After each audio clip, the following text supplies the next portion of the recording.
Remember when you had to be born on a farm to learn ag skills? That's no longer the case in Tassie. Today we're finding out about an amazing school teaching kids real skills, connecting them with industry and engaging them with practical, useful learning.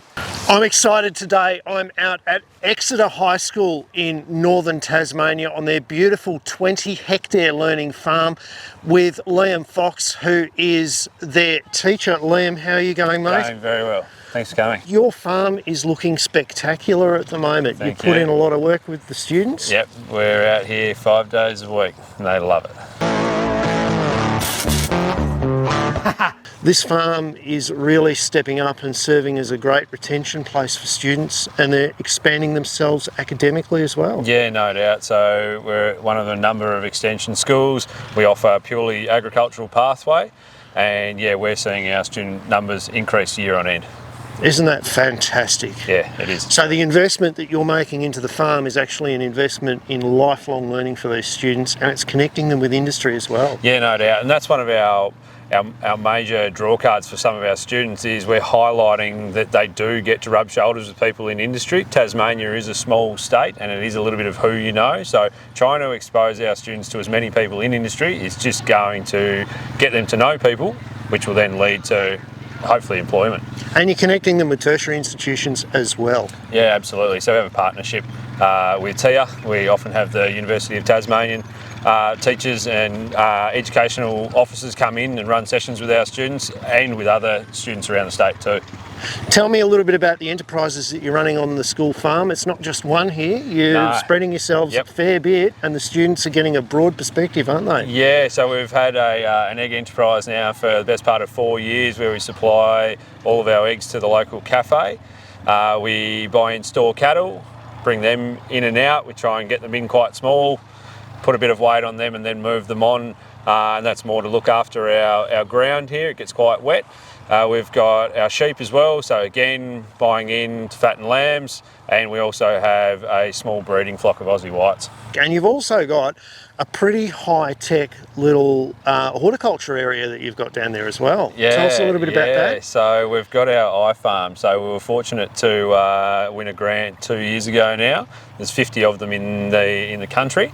And it's kind of like having a garden bed on steroids. The tech is through the roof and it's so engaging. The kids love it. Now all this is obviously leading to great results for the students, but you have to also support this with some hard work. We're standing in a paddock here at the moment that's looking pretty depleted. You've had a bit of a problem with wallabies in this area. Yeah, sort of in front of us here we have a lot of bushland. And we're trying to improve pastures, so everyone wants to come and have a bit of a nibble of a night time. So yeah, putting in some fencing to regain about 1.5 hectares that we'll get back. And the students putting this fencing in, we're going to go down and work with them shortly and find out about what they're doing. But you're using an electric suspension fence rather than using old netting fencing, which you're pulling out behind you because you've had a bit of a problem with wallabies actually getting in through the netting and then getting stuck and then getting complaints. And yeah, we've got to be able to get them out. So yeah, this system, we've been guided by industry and experts the whole way through. We're exposing our students to this new technology, and for myself, learning lots on the go, which we can then hand straight to our students and show them something different. So we've got some older style fencing or more traditional with the ring lock, and then we've got this new tech as well, so we can show where industry's sort of going. And your students, when they leave, will be across a broad range of options for people to look after their farm and look after their land. Yeah, that's right. Hopefully our students will go out into industry and they'll get to see a broad spectrum of what's available, but we try to give them a bit of a taste of as much as we can that's practical, so that when they do go out they can actually recognise things and go, oh yeah, I've seen that, I know a little bit about that. And they've got the practical skills. That's right, and they've got those really basic skills. Fencing, everyone's got a fence they want to keep their livestock in, so yeah, that's sort of the bread and butter of our course. Zach, Cam, Kyla, Elizabeth, how are you guys? How are you doing? Mate, you're the north side fencing crew. I hear you're pretty good at this. Tell me, what are you doing today? We're putting up a fence. Putting up a fence. What sort of fence, Cam? We're putting steel plastic droppers in. Putting plastic droppers in. Okay, what's the advantage of plastic droppers, mate? So you can have, with your pine posts, you can have a bigger span, like all right, between the posts. Yep. Okay, so that's going to save you time and money, I suppose, isn't it? Yep.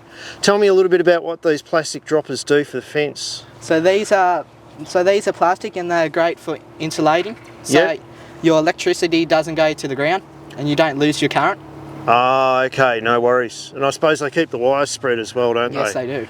Yeah, very good. Kyla, it seems to me that this fence, it's got a bit of movement in it. Is that a bad thing or is that a good thing? Not at all. It's a very good thing that it moves and it's very durable because it can move. Yeah, righto. If something falls out like a tree, it'll most likely keep its shape or Yeah. come up to it. It won't push it over. It'll stay away from it because it is durable and will move. And they don't like moving fences. Animals don't like moving fences. Don't like moving fences.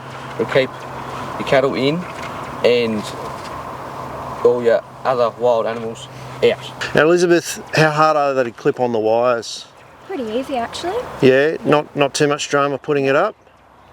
Zach had a bit of trouble, but Yeah, well, you know. yeah. You're just like picking on Zach, don't you? Yeah. So the reason we're setting up this electric fence today is because one of our biggest issues is wallabies. So by setting up an exclusion fence, we will be able to increase our grass production. Now that we've got these droppers in, we've got to put the clips in, show you how to use the tool. It's pretty easy. Second last one from the bottom, under like that, same difference. Twist like that. Easy as that. Justin, how are you, mate? Good, Tim, yourself? Good to see the crew from Gallagher out here at Exeter High School. That's right. Fantastic. We got Maya and Taylor with you as well.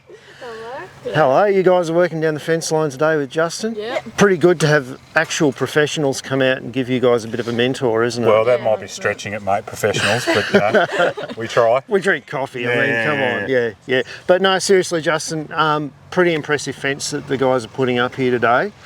Fencing has changed in the last 10 years and it's really good to see that a school is actually embracing new technology and teaching what industry is pivoting to.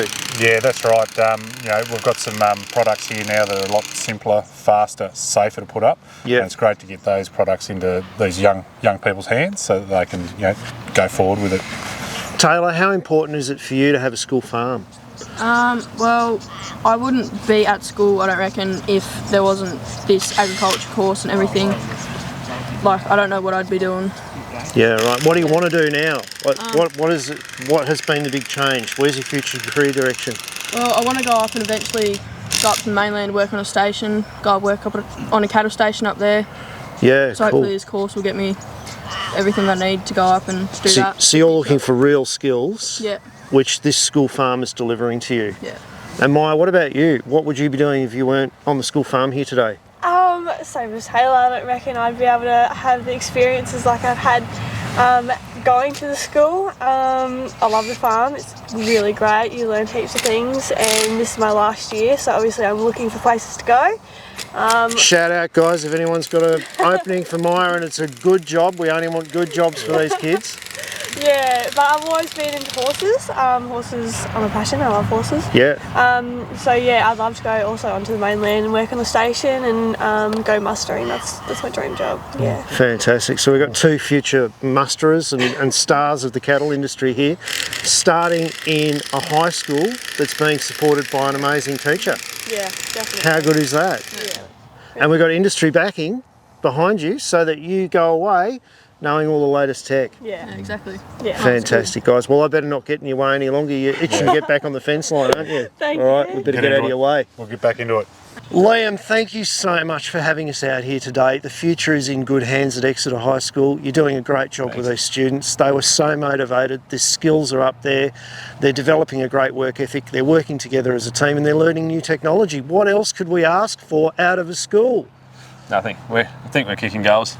Absolutely, mate. Thanks Guys, for coming down. Thank you very much. I'd love to come back and have a look at a few more of your high-tech things. Absolutely. Yep, So we'll look out for that in the future, guys. If you want to see Exeter High School again, you know what you have to do. You've got to hit the subscribe button. You've got to give it a like. We'll see you next week with more. Pretty easy, I'll show you how to do it. Step one, get it like that, put it across like that, hit your tool about there and twist. Should stay in place so you can use two hands. Scratch that.